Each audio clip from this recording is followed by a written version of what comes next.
No programa de hoje, nós vamos conversar com a psicanalista e escritora Regina Navarro Lins.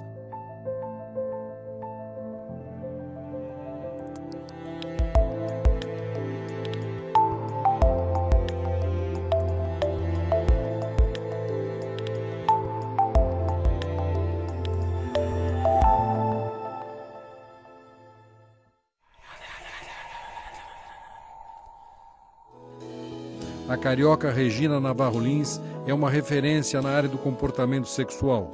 Durante quase 20 anos, ela foi professora do Departamento de Comunicação da PUC no Rio de Janeiro, até se dedicar a palestras e a prestar assessoria sobre comportamento para vários meios de comunicação. Autora de mais de 10 livros sobre o assunto, Regina participa e é consultora do programa Amor e Sexo da TV Globo. Tem programas de rádio no Rio e na Bahia e assina a coluna semanal do jornal O Dia. A minha conversa com a psicanalista e escritora foi na livraria Prefácio, no bairro de Botafogo, no Rio de Janeiro.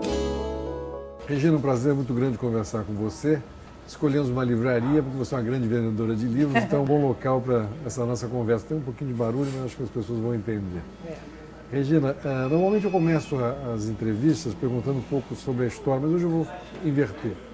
Eu quero te fazer uma pergunta que está me intrigando muito.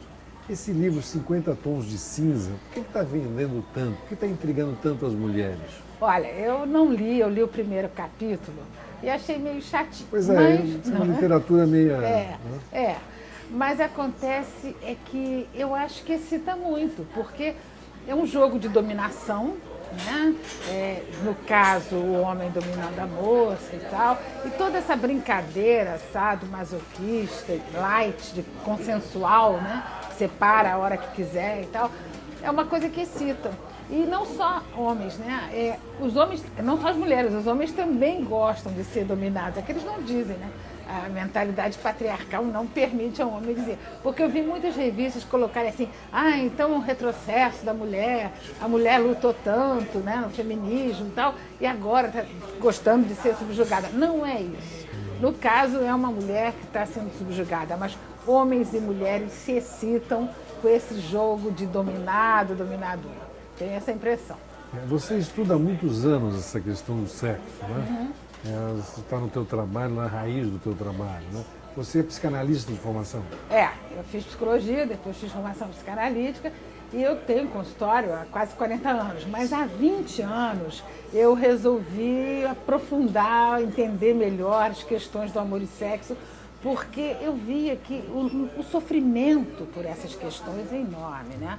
Quer dizer, eu acho que tirando a miséria e a doença, o maior sofrimento humano é por essas questões. As pessoas gastam um tempo enorme da vida com seus desejos, fantasias, medos, culpas, frustrações, e na verdade isso pode ser evitado, né? A maior parte das vezes é desnecessário esse sofrimento todo. Então é muito por conta dos preconceitos, do moralismo, das crenças, dos valores aprendidos, que as pessoas precisam refletir a respeito deles, né, e se livrar de tudo isso para viver melhor. Eu comecei, então, a me aprofundar nisso e escrevi, até agora, 11 livros. O primeiro foi A Cama na Varanda, que foi um grande sucesso. E eu tive programa de rádio, ainda tem, agora tem em Salvador, um programa já há alguns anos, já tive aqui no Rio, e dou palestras pelo Brasil todo, quer dizer, sempre amor e sexo. Estou no Twitter, no Face, trabalhando. Nesse teu livro sobre o amor, que é um livro, são 2 volumes, um grande trabalho, que você vem desde a pré-história com o amor, né? O que você aprendeu mais estudando? Você aprendi muita coisa. Agora, 2 coisas são básicas. Primeiro, a opressão da mulher. É um escândalo. A opressão da mulher de 5.000 anos para cá é uma coisa assim tão absurda e as pessoas não sabem, porque outro dia eu estava dando uma entrevista, aí o repórter perguntou assim, quando eu dei uma resposta para ele, ele falou assim, a senhora é feminista? Eu virei para ele e disse, o quê? Você não é? Porque eu não consigo entender alguém não ser feminista. Quem conhece a história tem que ser feminista, porque a opressão foi muito grande, né? Quer dizer, hoje a gente tem notícias de uma história de 5.000 anos para trás, porque até então era de 5.000 anos para cá, com a escrita e tal. Agora, o desenvolvimento da arqueologia nos deixa saber que existiu uma sociedade de parceria entre homens e mulheres. Eles pesquisaram, antes de 5.000 anos, não tinha armamentos, não tinha fortificações nas cidades, não existia um deus masculino, só deusas, a mulher era respeitada, reverenciada. O que fez essa mudança? Essa mudança aconteceu, isso vários historiadores e arqueólogos colocam, quando o homem passou a domesticar os animais. Porque tem uma coisa muito interessante. Ninguém sabia que o ato sexual levava à procriação. Então eles achavam que a criança era colocada no ventre materno por um sopro que vinha das grutas, dos rios, dos mares, e assim eles iam. O cara saía para caça, voltava, tinha um bebê, ou então uma mulher grávida. Não havia associação nenhuma com o ato sexual que ele tinha praticado, nada. Quando ele começou a domesticar os animais, começou a observar que aquela ovelha desgarrada não tinha filhote. Aí caiu a ficha. Isso foi mais ou menos há 5 mil anos. Por observação. Por observação. Aí o homem, tem uma coisa assim que eu acho inacreditável, o homem que se deu conta de que ele tinha a ver com aquilo, mas aí achou que era só ele, que a mulher era apenas um receptáculo, um barco, né? E a mulher foi muito oprimida porque coincidiu com a propriedade privada, com o surgimento do meu rebanho, minha terra, e as mulheres foram trancadas porque ele queria ter certeza da paternidade para não deixar herança para o filho de outro. Quer dizer, a história econômica está sempre por trás, incrível, né? Então as mulheres, a partir daí, passaram a ser oprimidas. E era uma luta pela sobrevivência. Então se roubava a mulher, se raptava, se trocava, vendia, né? Porque era garantia a futura mão de obra. Bom, mas aí as mulheres, essa história de não saber que a mulher tinha a ver com a procriação, eu descobri na minha pesquisa para o Livro do Amor que só foi, só no século XIX. Quer dizer, desde então, até o século XIX, achando que só o homem que tinha a ver com a procriação. Quer dizer, que o fato do homem e a mulher... na Renascença? Nada, porque ele não tinha microscópio, foi depois que surgiu o microscópio, depois... No século XIX, eles concluíram que realmente era um pouquinho da mulher, um pouquinho do homem ali que fazia o filho. É uma coisa impressionante. Então, a opressão da mulher veio vindo... Bom, no século VIII, houve um concílio da igreja para discutir se mulher tinha alma ou não. E ganhou por um voto, você acredita, Roberto? Um voto! Bom, quase que mulher não tem alma. Mulher tem alma? E também, vindo, as mulheres podiam ser espancadas, tinha assim, leis que se não quebrasse os ossos, não tinha problema. Até quebrar os ossos, a mulher podia ser espancada. Foi um sofrimento muito grande, né? Bom, até pouco tempo a mulher não votava, né? Quer dizer, a mulher não tinha, considerava a mulher sempre uma pessoa inculta, sem ideias, enfim, fútil. Isso foi um fato, a opressão da mulher. E a repressão da sexualidade, principalmente a partir do cristianismo, que foi uma coisa assustadora. Então, outro dia eu estava comentando assim, gente, é incrível, né? Porque tem pessoas que têm orgasmo, porque a repressão foi de tal ordem que você diz assim, como é que alguém consegue relaxar no sexo? Entre o século III e V, que é a Antiguidade Tardia, surgiu um fenômeno que foi a fuga para o deserto, porque a igreja usava uma coisa, que eu acho que é uma jogada de mestre, a danação eterna. E as pessoas acreditavam mesmo. A danação eterna apavorava a todos. Tem relatos do cara que foi condenado à fogueira e ia morrer queimado 5 minutos depois. No caminho, na carroça, indo para a fogueira, ele implorava para o padre deixar ele se confessar. Então você vê que ser queimado na fogueira era secundário. Primeiro era você não ter danação eterna, que há de convir, que é bem pior, né, do que morrer na fogueira. Danação eterna deve ser no inferno, a eternidade toda. Então, quer dizer, então eles iam para o deserto, esse fenômeno de fuga para o deserto, na Antiguidade Tardia, que é o século III ou V, eles iam para se mortificar mesmo, porque tiveram desejos sexuais. Então não é só flagelação, era muito pior. Teve um que pegou uma serpente para morder seu pênis. Então, quer dizer, tinha que torturar o corpo ao máximo, porque assim, queimavam a mão até não poder, para tirar os pensamentos sexuais. Então a gente vê, isso foi o início. A Antiguidade Tardia foi o início da repressão, porque a Idade Média também não foi fácil, né? Nem a Renascença, porque às vezes a gente pensa que a Renascença foi um período de abertura, não. Em termos nas artes, sim. Nas artes, sim, mas em termos da sexualidade foi uma coisa muito difícil. As coisas começaram a melhorar no século XVIII, né, com os filósofos, né, descobertas científicas, que aí essa ideia de Revolução danação... Francesa. Né? Exatamente. Essa ideia de danação eterna perdeu a força, né? Mas aí aconteceu uma coisa muito curiosa. A medicina ocupou o lugar da igreja. Então passou a determinar, dar ordens, determinar coisas absurdas, ficaram com uma obsessão com a homossexualidade, a masturbação, no século XVIII. No século XIX, a masturbação, eles apontaram todas as baterias para essas duas coisas, homossexualidade e masturbação. Você acredita que no século XIX a masturbação era tão abominável que os jovens, muitos pais, botavam um anel no pênis do rapaz, uma cordinha que tinha uma sineta no quarto dos pais. A mínima ereção noturna, blém, blém, blém, acordava a casa inteira. Olha que coisa louca. Então, parece brincadeira, não, né? Uma piada, né? Parece assim, a gente teve aquele filme Fita Branca, não sei se você viu. Sim, eu me lembro, claro. É o início do nazismo, né? Exatamente. Então, era uma coisa, né? Ali tem uma cena também da masturbação. Então, foi uma história muito difícil, né? Eu acho que... E eu penso assim que é muito importante a gente conhecer o passado para poder reformular o presente, porque em relação ao amor... todo mundo acha que o amor é isso que está aí, que é o que a gente vive, que amor sempre foi assim, vai ser assim. E não é nada disso. O amor é uma construção social que em cada época se apresenta de uma forma, né? Então, quer dizer, eu acho que a minha intenção foi que o leitor se sentisse vivendo em cada período da história. Eu conto casos de época, pesquisei muitos casos de época, né? Tem uma das partes mais terríveis da nossa história que quase ninguém fala. Eu tinha visto alguns filmes e tal, que foi a caça às bruxas.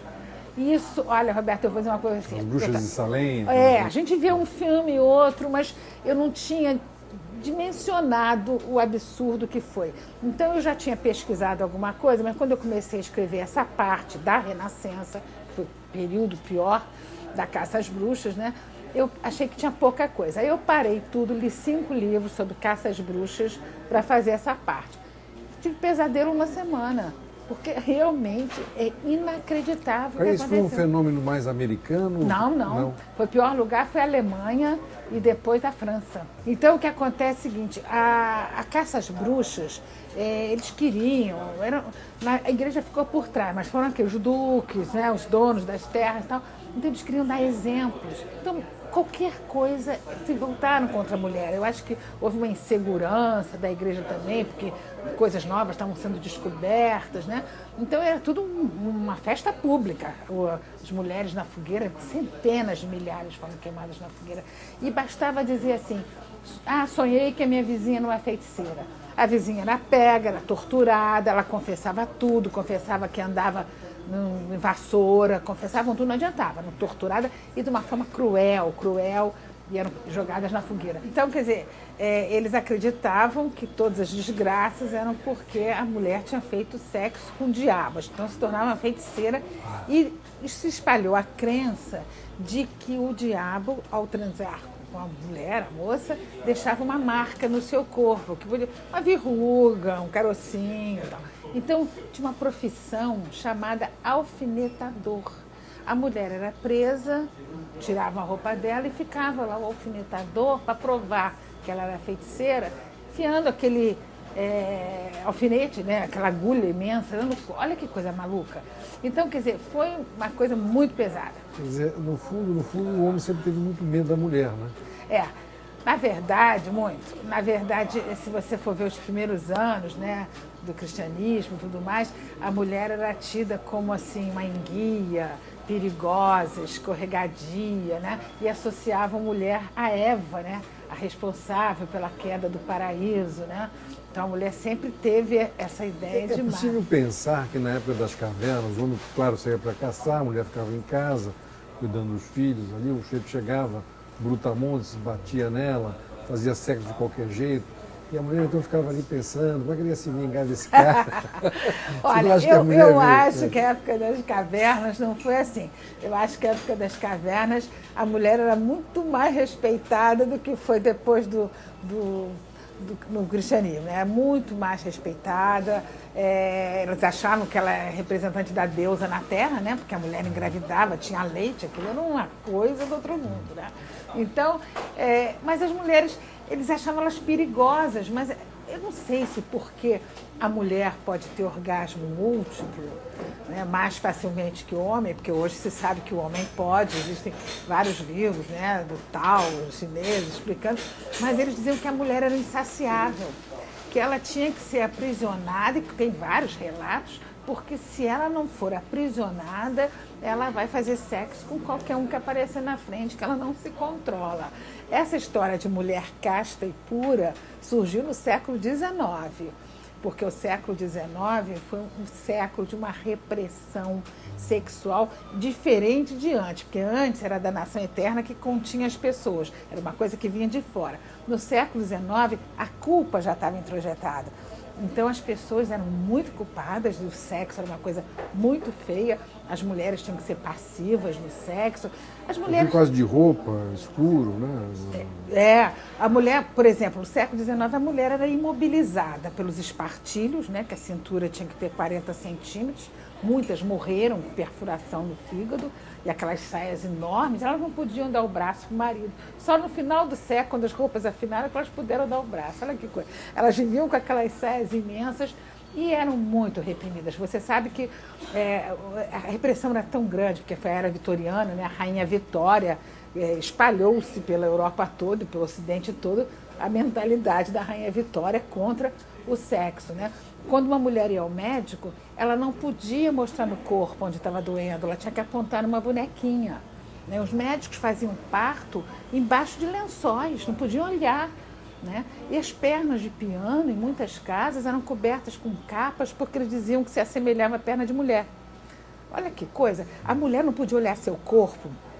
Aliás, a questão do corpo é um capítulo à parte, né? Porque o corpo era... Qualquer cuidado com o corpo foi visto pela igreja como uma coisa contra Deus e tal. Na Idade Média tem relatos de freiras que ficaram mais de 50 anos sem tomar banho, só lavando a ponta dos dedos, porque nada, cuidar do corpo, nem pensar. E os piolhos eram chamados de pérolas de Deus. E essa história contra o corpo, né, no século XIX, as moças tomando banho não podiam nem olhar o seu próprio corpo, então tinham produtos para turvar a água, para elas não poderem enxergar seu corpo. Olha que repressão. Demorou para o homem poder usar shampoo, inclusive. Ah, sim. A minha infância não podia. Na minha infância, o homem que é homem não usa. Só sabão de coco no máximo. Sabão de coco. Não podia usar shampoo. Então, as mulheres... Claro, eu estou falando de outra época, mas enfim. Não podia se cuidar, não podia tratar do corpo.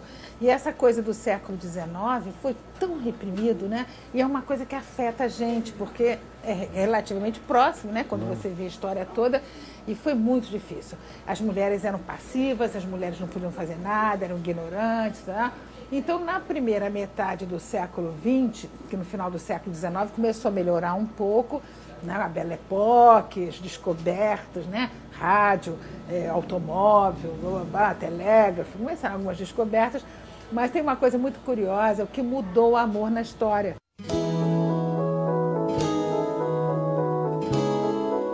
No início do século XX, na primeira metade, o automóvel e o telefone mudaram completamente o amor, porque surgiu pela primeira vez uma coisa que nunca tinha havido, que é o encontro marcado.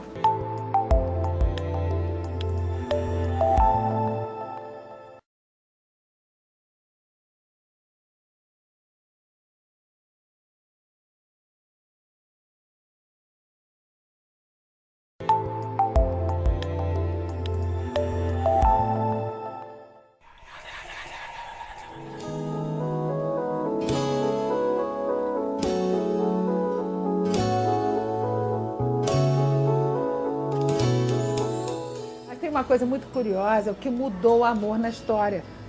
No início do século XX, na primeira metade, o automóvel e o telefone mudaram completamente o amor, porque surgiu pela primeira vez uma coisa que nunca tinha havido, que é o encontro marcado. A possibilidade do encontro. Do encontro. E agora, é muito curioso, né, Roberto? Porque os muralistas sempre estão à espreita, né? Então, eles fizeram um escândalo com o telefone, dizendo que era uma imoralidade o telefone. Como a internet agora. Exatamente. Né? Exatamente. Você vê como que, né, a dificuldade que certas pessoas têm de aceitar o novo, né? Então, eles diziam que era uma indecência, que a moça podia estar recostada e a voz do homem entrando pelo seu ouvido. Foi... Que, aliás, o ouvido é um órgão sexual importante. Pois é, exatamente. Então foi o automóvel e o telefone mudaram toda a relação das pessoas, enquanto marcar e tudo mais.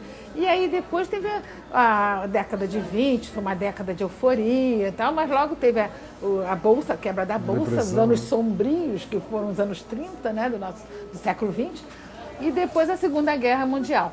No pós-guerra aconteceu o seguinte, né? No pós-guerra, o moralismo todo, o American Way of Life todo, né? Década de 50, pós-45 e tal, muitas mulheres que tinham ido trabalhar para a guerra, né? Na indústria de arma e tal, tiveram que voltar para casa para dar lugar a seus maridos, né? E aí aquela moralidade, né, quase que do século XIX, voltou toda na década de 50. O que os outros vão pensar, uma preocupação com a imagem, a virgindade era um valor, né? Era uma coisa... Mas ao mesmo tempo, aí que tem uma coisa muito interessante, surgiu o teenager nos Estados Unidos, o adolescente, que depois da guerra, com a bomba atômica, né, Nagasaki, Hiroshima, Guerra Fria, eles passaram a não aceitar os valores dos pais. Foi a primeira vez, porque sempre os filhos repetiam os pais. Eles passaram a não aceitar, e a juventude transviada, e começou aquela coisa toda, e os beatniks, né? E rock and roll na década de 50. Aí vem a pílula. Aí quando veio a pílula, porque a gente sentia assim, que uma revolução estava se anunciando, né? Quer dizer, rock and roll, mas quando surgiu a pílula, no início da década de 60, é que puderam surgir os movimentos contra a cultura, né? Então, é muito hippie, feminista, gay, revolução sexual toda. E agora a gente está... Isso é tudo muito recente, né? Muito recente. A gente teve, assim, na nossa história, tem esses 5.000 anos, né? E 50 dessas mudanças. Eu estava pensando, nós tivemos sorte no Brasil, né? Ou pelo menos nessa parte do mundo, né? Com essa mistura com os negros, né? Essa nossa civilização tropical, é muito menos moralista. Você vê nos Estados Unidos agora, esse general que agora descobriu que ele tinha uma amante, então o chefe perde a patente, escândalo, né? Os Estados Unidos é um problema. Falso moralismo. Os Estados Unidos é muito dividido, né? Tem muita gente aberta, mas a metade é de um moralismo atroz, né? Eu acho que aqui a gente está vivendo um processo, o Ocidente todo está no meio de um processo, de uma profunda mudança das mentalidades, né? Mentalidades são os anseios, o comportamento de uma determinada época, né? E cada época é de um jeito, né? Às vezes, quando um repórter pergunta para mim assim, a senhora acha que nossa sociedade está preparada? Quando eu aponto as tendências do amor e tal, aí eu digo, olha, faz uma viagem comigo, vem para a década de 50, 60, porque começou a mudar a partir de 70, né? Até 68, era bem moralista. Você imagina naquela época alguém dizendo assim, daqui a algumas décadas as moças não vão mais casar virgem. Você está achado de louco, porque virgindade era um valor, muitos homens não casavam se a moça não fosse virgem. Ou então, daqui a algumas décadas, os casais vão se separar, isso vai ser aceito socialmente. Não, imagina, casar, separação era uma tragédia familiar. Na nossa geração, as crianças que eram pais separados na escola... Muitas escolas não aceitavam, muitas crianças eram discriminadas. Eu tive paciente há 20, 30 anos que eu morava num prédio desses com piscina, salão de festa, no que se separou, e olha que o marido se apaixonou por outro e foi embora. Ela ficou com os filhos, parou de ser convidada para as festas. Quer dizer, ainda... Então, vem né, tem esses resquícios, né, da década de 50. Então, a gente está num período de transição. Agora, eu acredito que não tem volta. Eu acho que a gente está caminhando para essa profunda mudança. Acho que a gente vai assistir grandes diferenças. Quer dizer, não sei se eu vou assistir todas, né, mas algumas acredito que sim, mais ainda do que já tem, no amor, no casamento, na sexualidade. Agora, Regina, sempre que se fala disso, a gente tem que pensar na questão das classes sociais, né? Porque há muitas diferenças, né? Claro que hoje o mundo está mais uniforme, com a televisão, uma série de meios de comunicação que as pessoas se informam mais. Mas, de qualquer maneira, há uma diferença entre as classes no sentido ético, no sentido moral, não tem? Olha, eu não sei se tem essa diferença tão grande, porque quando uma novela bota um casal gay se amando, vivendo bem... Eu me lembro de uma novela que passou acho, mais de 20 anos, era com a Cláudia Abreu e Fábio Assunção, que de repente ela ganhou uma cama de casal, ela era namorada dele, todo mundo, nossa, deram para ela a vizinha, a madrinha, sei lá, deu uma cama de casal para dormir com o namorado. Aquilo foi uma coisa, mas já é um ponto que contribui para a mudança. Eu quero dizer no seguinte sentido, quer dizer, sempre nas classes mais altas e nas mais baixas, digamos que havia mais permissividade. No meio, na classe média, que houve sempre uma certa... As pessoas buscavam, era uma coisa maior, mais moralista, né? Buscando aceitação social. Quando você faz pesquisas, você leva em conta? Não, eu não levo em conta porque eu acredito que os formadores de opinião vão atingindo todas as classes. Eu acho que você vê isso na propaganda de televisão, de rádio, você vê isso nas novelas, você vê a mudança das mentalidades. Eu acho que, de alguma forma, isso vai afetando todas as classes. A mudança das mentalidades pode até começar numa determinada classe, que são os formadores de opinião, mas aos pouquinhos... As novelas, eu acho que... Impressionante. Eu não vi Avenida Brasil, não assisti. Sei que foi uma novela muito boa, porque todo mundo diz. Eu só assisti o último capítulo, porque todo mundo falava tanto. Aí eu acho incrível uma novela, muito legal isso, que um cara está casado com 3 mulheres e a outra casada com 2 homens. E isso é um sinal de mudança das mentalidades. Porque você tem, quando você trabalha... O simples fato de mostrar esse problema. Mostrar, e ele o tempo todo com 3 mulheres, no final o casamento com as 3, ainda mostraram meio brincando e tal, mas não importa. E ela também, a moça que chamava Suelen, acho, casada com 2 homens, né? E não já se houve o importar. Dona Flor do Jorge Amado, né? Então. Mas aí, pois é, aí a novela vai e começa a mostrar. Isso é uma mudança. Porque a gente só percebe a mudança quando ela está concluída no final, quando acaba. Aí você olha para trás e diz, mudou. Ninguém sabe qual foi o momento que se tornou natural os casais se separarem. Você sabe que veio vindo, quando você olha já... Você imaginar 20, 30 anos dizer que uma menina podia levar o namorado para casa e dormir em casa? Né? Exatamente, isso seria impensável. Hoje ainda tem pais que resistem, mas muitos pais até preferem, né? Exatamente. Então eu acho que a gente está caminhando para uma mudança muito grande. Acredito que daqui a algum tempo menos pessoas vão querer se fechar numa relação a 2, ficar fechado. Mais pessoas vão optar por relações múltiplas. Aí você tem os sinais, né? A casas de swing, que vão casais casados. Agora, esse tipo de busca, né? O ser humano sempre teve, né? Aquela busca do lúdico, né? De buscar... Agora, na relação amorosa, sempre é muito difícil, né, Regina? Você conseguir passar por cima dos ciúmes, daquelas coisas... Quando você gosta de uma pessoa, você quer ela para você. Né? Então é muito difícil que isso se estabeleça um novo tipo. Olha, eu não acho... Mesmo olhando os jovens hoje, eu sei, mas eu não acho muito difícil não. Sabe por quê? A gente é regido pelo amor romântico. O amor romântico começou no século XII, né? Porque até o século XII o amor só podia ser a Deus. Desde que o cristianismo chegou, ninguém podia amar o outro, você só podia amar a Deus. No século XII surgiu o primeiro amor recíproco, que foi o amor cortês, que deu origem ao amor romântico, esse que nós todos ansiamos, aprendemos a desejar, coração dispara, calafrio, todo mundo gosta dessas sensações.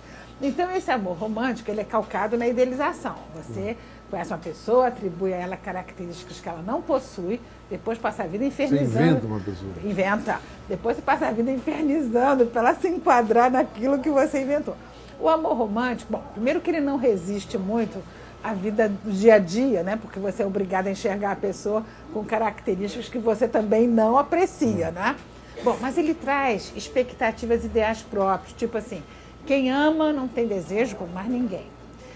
O amado vai completar o outro. Mas acho que isso é um exagero, né, Regina?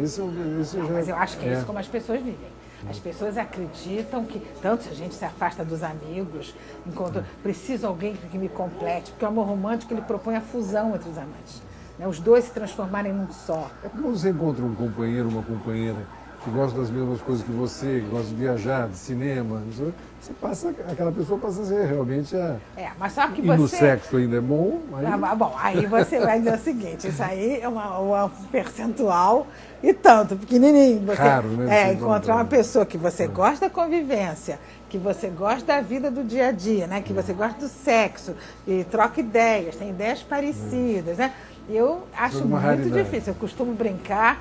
Eu brinco, não sei se é brincadeira, mas eu brinco. Falo, olha, pode ser que daqui a 30, 40 anos a gente tenha um parceiro para viajar, outro aquele especial para o sexo, aquele para programas culturais, e pode ser que a minha bisneta, tataraneta, porque neta eu já tenho, minha tataraneta diga, coitadinha da minha tataravó, tinha um parceiro para tudo, não é? Agora, essas mulheres que foram tão oprimidas, agora chegou a vez delas, né? Acabou, os homens estão acabando no sentido que as mulheres estão mandando de tudo, né, gente? Será? Cada vez mais. Assim, né? É só olhar para elas, né? Quando eu comecei no jornalismo, tinha pouquíssimas mulheres, hoje dominam. As advogadas são, talvez, não sei se são maioria, mas grande parte. Mas ainda ganham menos que os homens. Às vezes né? ganham menos, mas já estão começando nas eu empresas, acho... presidentes da República. E assim vai, isso é muito bom. Agora, eu acho o seguinte, o importante é que ninguém domine ninguém. Entende? Então tem gente que fala assim, mas então o homem vai deixar de ser dominador, vai virar um matriarcado. Eu falei, isso é a nossa cabeça que acha que alguém tem que dominar. Porque o ideal é uma sociedade de parceria. E hoje, depois da pílula, depois de todas essas mudanças, a gente observa que a fronteira entre o masculino e o feminino está se dissolvendo. Quando é que o patriarcado começa a decair? Com a pílula. Porque o patriarcado é o seguinte, ele se sustentou 5.000 anos em cima do controle da fecundidade da mulher. Então a mulher tinha quantos filhos o homem quisesse. Tem relatos de mulheres que tinham 20 filhos, 22 filhos, 17 filhos. O homem queria. O filho era vantajoso, era lucrativo. Então a mulher fornecia a futura mão de obra. O filho só começou a ser prejuízo depois da Revolução Industrial. Vai começar a trabalhar. Até um momento era muito lucrativo ter filho. Então o sistema patriarcal se sustentou em cima desse controle. O homem não queria nem saber, né? Queria quantos filhos quisesse. Quando a pílula surge e a mulher pode escolher se tem filho ou não, é um golpe fatal nesse sistema que começa a perder suas bases. Então a gente está assistindo agora o pai, por exemplo. O pai, antigamente algumas décadas, né? Ele era totalmente ausente, ele era provedor e respeitador. Quando seu pai chegar em casa, eu vou contar para ele, né? Então o pai era aquela autoridade, mas ele não tinha uma intimidade com os filhos. Hoje você vê, às vezes eu vou na livraria de manhã, né, passo lá e vejo assim, pais contando história para os filhos, né, levando para a escola, dando mamadeira. Isso é uma coisa muito interessante, isso é um sinal do declínio do sistema patriarcal, que pode demorar, Roberto, mais 100 anos para ser concluído, porque a mudança das mentalidades é lenta e gradual, né, mas eu acho que as mulheres gostam desse homem mais sensível ou ainda gostam do machão?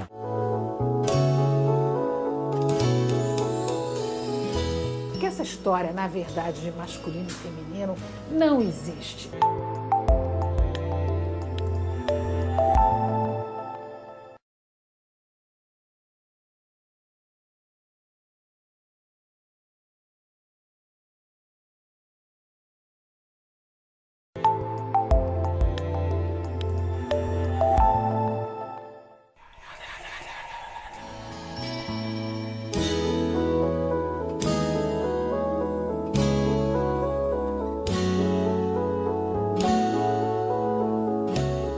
Regina, as mulheres gostam desse homem mais sensível ou ainda gostam do machão? Tem homens que botam assim, porque no Twitter eu programo 17 tweets por dia, no Twitter e no Facebook, sobre amor e sexo, artigos, informações históricas, antropológicas, e eles respondem, participam. Aliás, quem quiser me seguir, @Regina Navarro. Aí o homem diz assim, mas, Regina, as mulheres não querem esse homem sensível, né? Eu falei, olha, depende da mulher. É claro que toda transição você vai encontrar comportamentos díspares, você vai encontrar mulheres que valorizem os homens sensíveis, porque o homem não podia chorar. Porque essa história, na verdade, de masculino e feminino não existe. Eu acho que, para mim, isso é uma construção do sistema patriarcal que dividiu a humanidade em duas partes, homem para cá, mulher para cá, criou um ideal masculino, força, sucesso, poder, coragem, ousadia, nunca falhava, não é? E criou um ideal feminino, a mulher teria que ser meiga, submissa, cordata, enfim, aquela coisa que a gente sabe nada. Então, essa cultura patriarcal... Essas diferenças entre homem e mulher são bonitas, né? Depende. Não precisa ser essa que você falou, mas eu digo, as diferenças... Eu acredito que a diferença entre homem e mulher, as diferenças sejam anatômicas e fisiológicas. O resto é um produto de cada cultura, cada grupo social. Então, quer dizer, o patriarcado dividiu e criou o que é masculino. O homem não chora, né? O homem não pode usar brinco, o homem, enfim, não pode usar shampoo, o homem tem que ser assim, assado. Mas, na verdade, o que a gente está observando agora é que isso está se dissolvendo, porque as pessoas gostam das mesmas coisas. Homens e mulheres, hoje não tem mais diferença no que interessa a cada um dos sexos, né? Então, isso é um sinal dessa dissolução. Porque as pessoas tiveram que se mutilar, né, Roberto? Muito tempo. Um homem que fosse mais sensível, mais emotivo. Eu sempre digo assim, um grande número de homens depende das suas mulheres para as mínimas coisas da vida. Essa é uma coisa que se observa. Assim, não sabe nada, não sabe fazer nada. Às vezes o cara comanda uma empresa com 50 mil empregados, com o maior sucesso, mas chega em casa é um bebê. Porque a mulher tem que cuidar de tudo. Aí eu digo assim, por que isso acontece? Porque numa cultura patriarcal... É culpa das mães, né? Não, é culpa das mães e é culpa do sistema patriarcal, de uma mentalidade patriarcal, porque eu sempre dou um exemplo assim, pega uma criança, um menino e uma menina de 8 anos brincando no playground, a menina cai, se rala, começa a chorar, mamãe, vai pro colo da mãe, aí todo mundo, que linda, como ela é meiga. Se o menino se rala e vai dizer, mamãe, então, tá frito, coitado.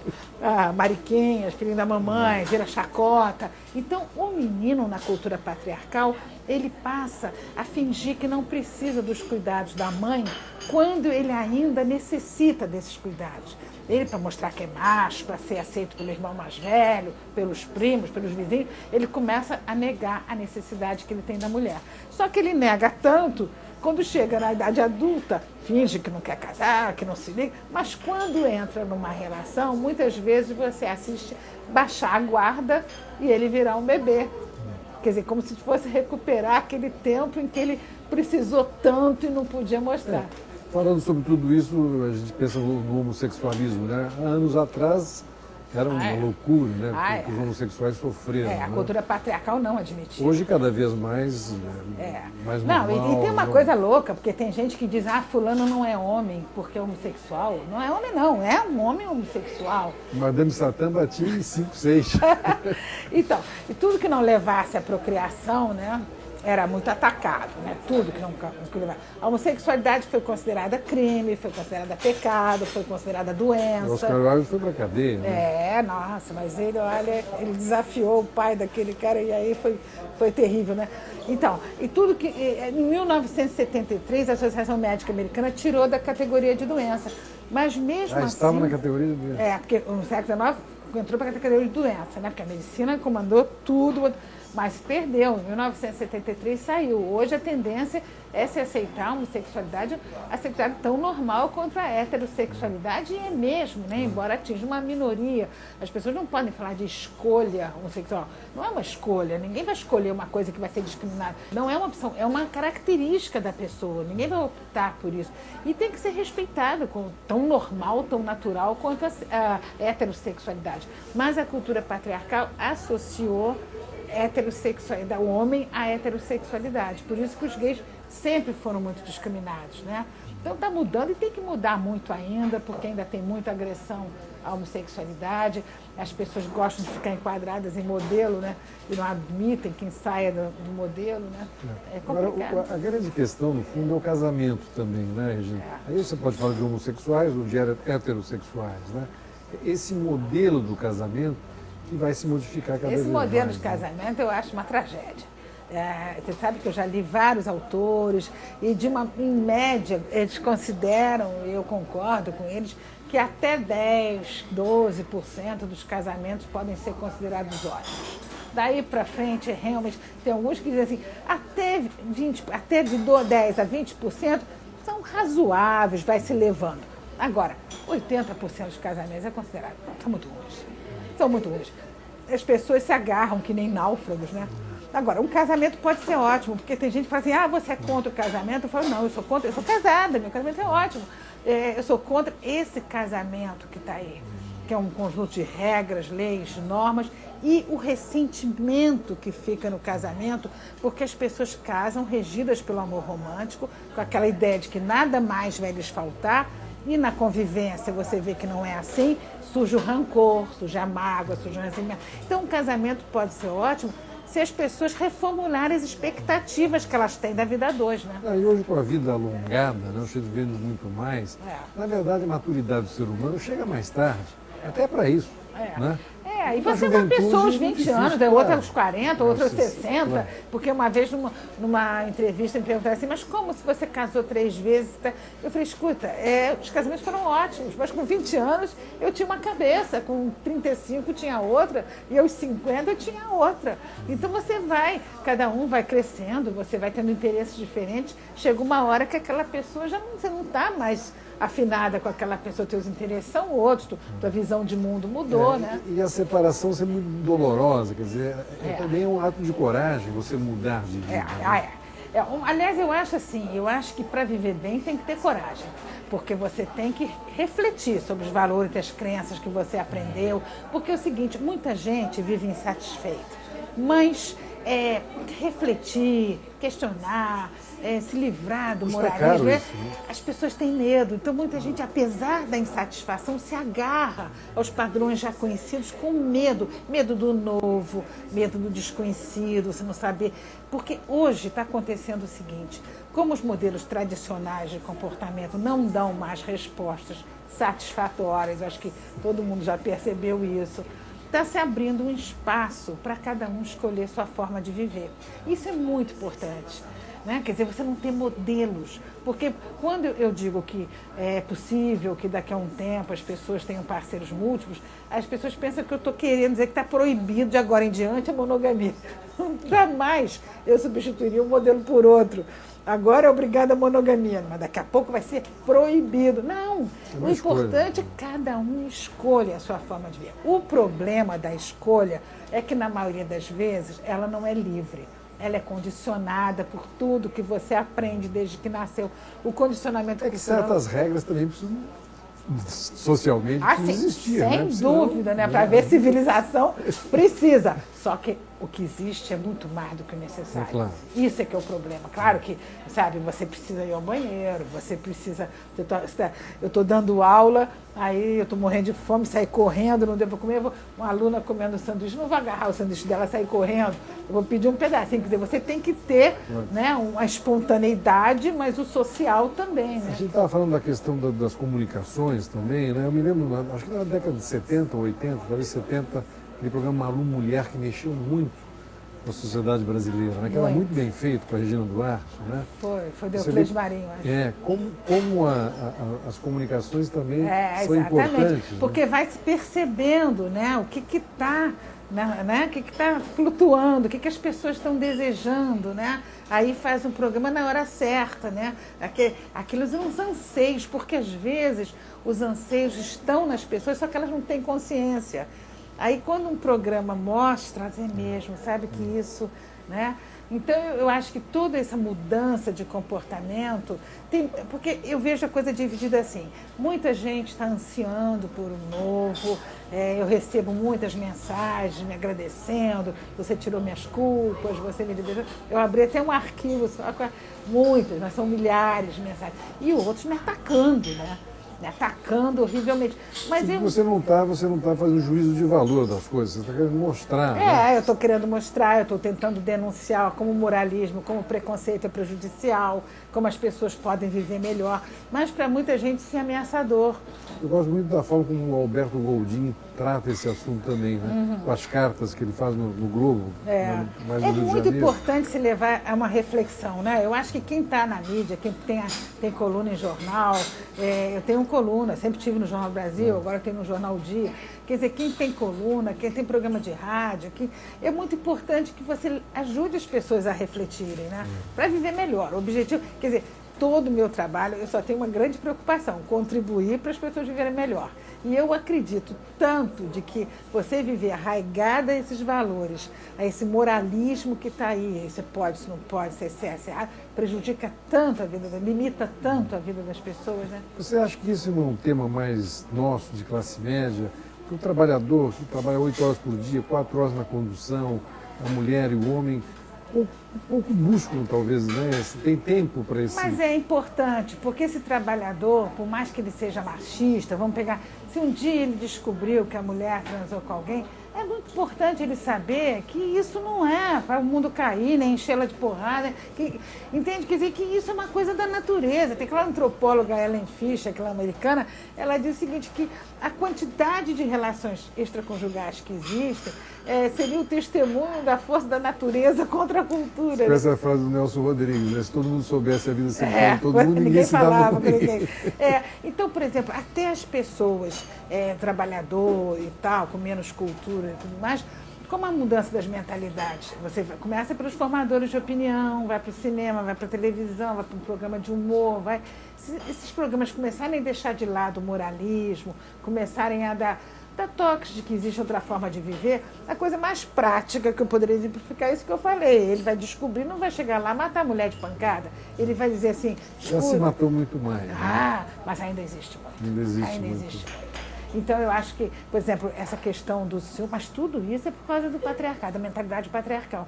Que o homem, nessa mentalidade, ele não pode entrar numa competição contra o outro, ganhar a mulher dele, significaria de que ele não foi macho suficiente para segurar a mulher. Quer dizer, são de equívocos, né?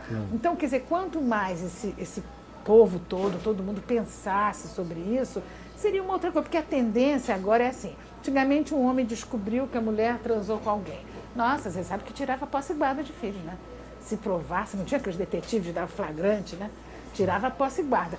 Hoje a tendência que você observa é o marido chamar a mulher para conversar e dizer, escuta, você está apaixonada por ele, você ainda me ama. Quer dizer, já existe, porque a grande viagem do ser humano é para dentro de si mesmo.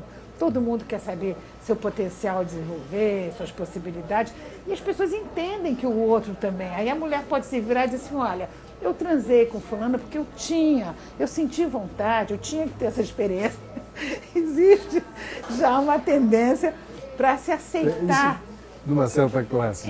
Mas isso aí vai pegando, isso que eu estou dizendo. Na hora que a novela coloca e tal, já vai... O que mais mudou no teu consultório nesses últimos anos? Tem alguma, assim, O número de mulheres que têm relações extraconjugais é impressionante. Eu acho que se não passa o número de homens, está pronto. Porque antigamente o homem sempre pôde ter relações extraconjugais. Isso é uma coisa que sempre, historicamente, porque ele não engravidava, não tinha esse problema. E a mulher não podia, porque era um risco. Isso é uma coisa que mudou. Outra coisa que me chama a atenção, mas me chama assim, de 5 anos para cá, são 40 anos de consultório, de 5 anos, você não pode imaginar a quantidade de casais casados que vão para a casa de swing, em que ela transa com vários na frente dele, casais casados que ele quer ver ela transando com o outro. É uma coisa impressionante a mudança. Agora, eu atendo às vezes uma mulher que diz para mim assim, eu faço terapia, mas eu te procurei porque eu tenho vergonha, a minha terapeuta eu acho muito careta. Você ainda te acha sem vergonha? Ela não vai aceitar, já atendi várias pessoas que me dizem isso. Então, isso é uma mudança. Né? Essa questão. Outra questão que eu acho também que é tendência é a bissexualidade. Quer dizer, aumentar, não estou dizendo, porque tem gente que vai pensar que eu acho que todo mundo tem que ser bissexual. Tem homens que me escrevem assim, irados. Eu digo, não é isso. Eu acho que a gente está vendo que, como está essa fronteira está dissolvendo, essa coisa do isso é masculino, isso é feminino, está caindo, né? Porque eu acho que todos nós temos tudo, né? Esse negócio, meu lado feminino, meu lado masculino. Acho que tem lado nenhum. Nós todos somos fortes, fracos, passivos e ativos, corajosos e medrosos. Depende das circunstâncias, das características de personalidade. Então, eu acredito que a tendência é as pessoas cada vez mais escolherem seu objeto de amor, não ser homem ou mulher, mas pelas afinidades. Isso é uma tendência. Agora, quando você encontra isso, sexos diferentes, é um espetáculo. Você encontra todas assim. Não tem que enfrentar nada. Mas eu acredito que você vê as meninas hoje, adolescentes, é muito comum, né? Isso é um fenômeno. As meninas se relacionarem com outras meninas de 14, 15 anos, daqui a pouco namoram um menino, depois uma menina... Nos Estados Unidos, as meninas aprendem a beijar com as meninas. Pois é, você vê. E tem a questão, por exemplo, uma coisa que as pessoas são obcecadas hoje é pela fidelidade, né? Fidelidade, aliás, é uma palavra que eu acho que não tem nada a ver com sexualidade. Traição, então, eu detesto a palavra. Você quer dizer que a traição pode ser muito feia no sentido de trair o outro, não sexualmente, Claro, porém claro. desejar... Traição, você trair um sócio, trair um amigo, trair até o teu amado no sentido de estar com ele para dar um golpe, ou para, sei lá, roubar o dinheiro dele, sei lá o que é. Agora, traição eu acho a palavra mais inadequada para relações extraconjugais diante da quantidade de relações extraconjugais que existem, né? Então, eu acho que as pessoas são obcecadas por isso. Obcecadas. Existe uma questão de todo mundo querer saber e se preocupar. Aí eu digo sempre assim, olha, ninguém tem que se preocupar se o parceiro ou a parceira transou com alguém. Você só tem que responder 2 perguntas. Me sinto amado? Me sinto desejado? Se a resposta for sim, o que o outro faz não me diz respeito. Isso é difícil, né, gente? Mas a gente tem que tentar, né, Roberto?